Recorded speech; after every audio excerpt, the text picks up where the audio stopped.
So in this video, we're going to talk about what is a geometric series, and then we're going to get into a finite geometric series. So a geometric series is just the sum of terms of a geometric sequence.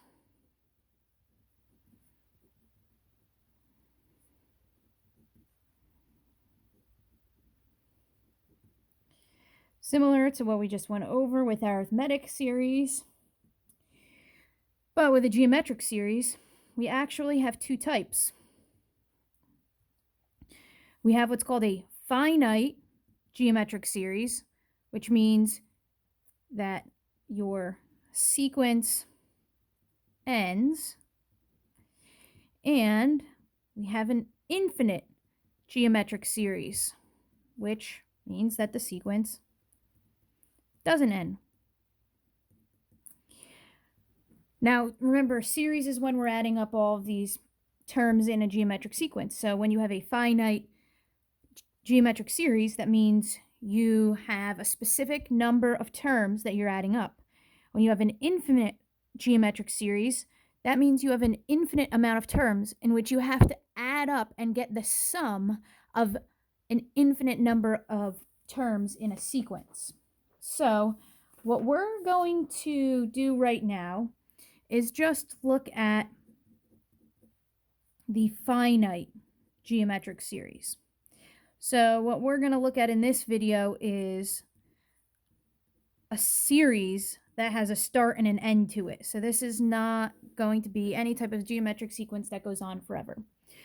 So let's go through, and we have to get to how can we calculate the sum for any finite geometric series. So we're going to have to get through a proof here. So let's go over something before we get started with that.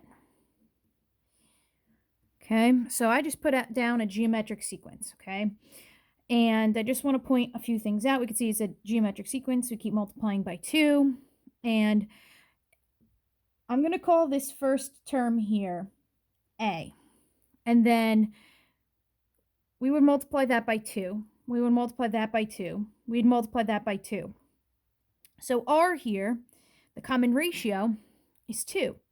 So this second term is the same as saying A times R, just one time, right? 12 is the same as saying you did 3 times 2 times 2, which is the same as A times R to the second. 24 would be A times R to the third. Now, the fourth term, raise R to the third. So if this was the let's say this is the nth term, okay? If this is the second term, we multiplied by R to the first. If this is the third term, we multiplied by R to the second. Fourth term, we multiplied by R to the third. So the last term, the nth term, would be A times R to the n minus 1, okay? So if you have a sum of a geometric series, you're adding all of these up. So you're adding up all of these terms. Now, I just want to show you something so you don't get confused. The term, I just want to put a term before the next to last term. So if this was what we're about to write is the next to last term, and this is the last term, okay, that means the next to last term should be 1 less than this exponent, okay? This is the second term, and this is the third term. This is 1 less than this. This is the third term, this is the fourth term. This is 1 less than this. So 1 less than n minus 1, okay, if you took away 1 from n minus 1, okay, you would be at n minus 2, okay? So if I told you find the sum of the geometric series, you would have to add all of these up, okay?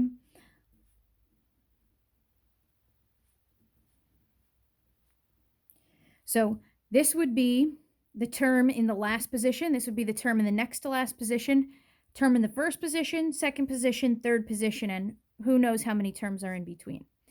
So what we're going to do is come up with a formula. Now, the way to come up with the formula is you take this equation right here, okay, and S of n, right? S of n is just sum of n terms, okay? N we know is the total number of terms. R is the common ratio. And A is the first term.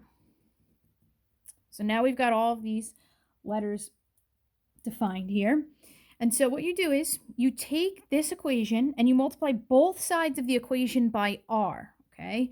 So we're going to take this equation and we're going to multiply both sides of this equation by r. So that's going to give me r times the sum of n equals. And now we have to multiply every single one of these terms by r.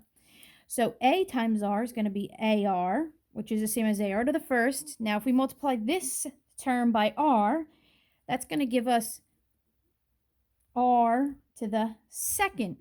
And this is going to give us ar to the third, which is somewhere in here. And that's going to keep happening. And then this term, if we multiply this by r, okay, if you have to see it, that's going to be properties of exponents. Bases are the same, so you add.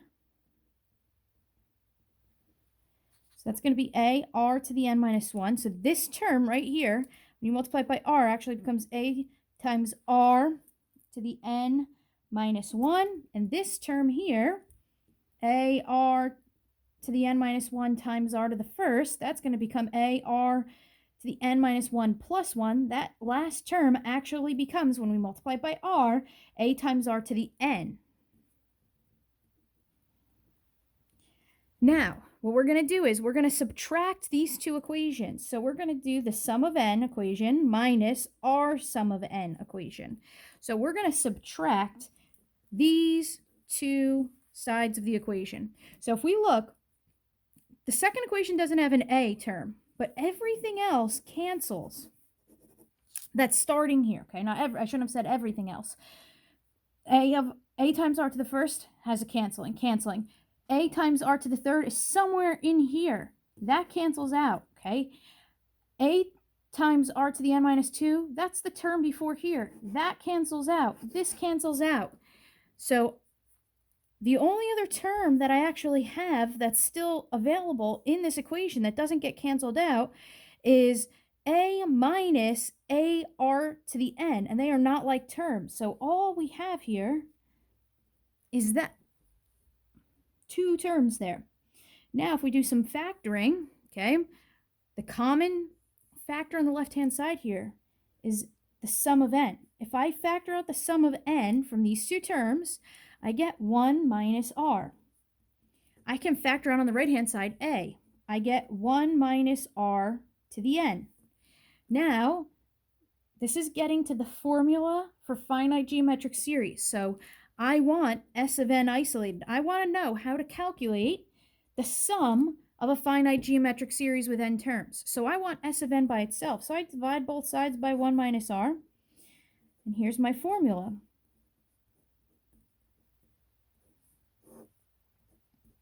Now remember, r can be a fraction, so you need to make sure you have r in parentheses whenever you do this.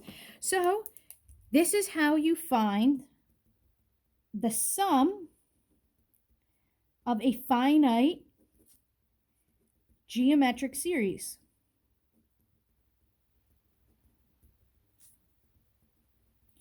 Okay, a is the first term that you are going to start adding up the terms with.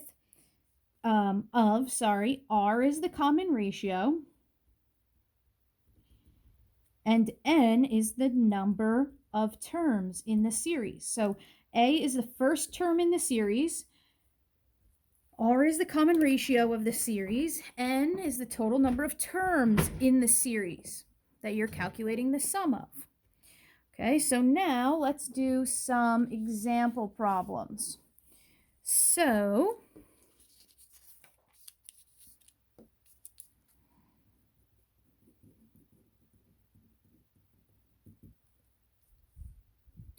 Number 1, why don't we find the sum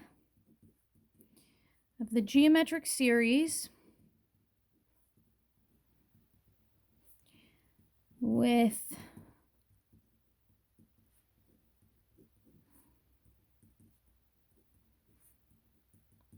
okay. So it says the first term is 240. The common ratio is 3/4, and the number of terms is 7. So your formula, you can tell n is 7, which means this is a finite geometric series. You don't have an infinite number of terms. So you know you are calculating the sum of a finite geometric series, which means the formula that you would use is a times 1 minus r raised to the n over 1 minus r. So a here is a of 1, 240, times 1 minus, remember you have to take 3/4 and raise it to the 7th. You have to be careful with parentheses, because if you just type into your calculator without parentheses around 3/4 and you do 3 divided by 4 to the 7th, it will only raise 4 to the 7th, not 3/4. All over 1 minus 3/4. Now, you have to be careful. This entire denominator, when you put this in your calculator, this entire denominator needs to be in parentheses, okay? You are dividing the numerator by the difference here. If you do not put the denominator in parentheses, like I put these red parentheses here, it will just divide by 1 and then subtract 3/4. So I prefer to clean this up a little bit before I go and put anything in my calculator. With the whole, I should say, before I go and compute the entire problem here. So what I do is 1 minus 3/4. So what is 1 minus 3/4? That is 1/4, right? You can put that in your calculator. So this is just 4/4 minus 3/4, 1/4. Okay, and so what we can do right now is put this whole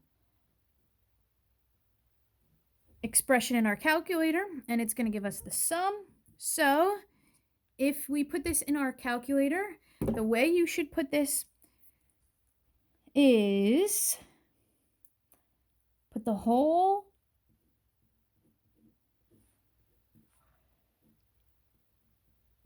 numerator in. Whoop, 3 divided by 4 to the 7th. Okay, close that parenthesis, divided by. Okay, that's how you need to be putting this into your calculator.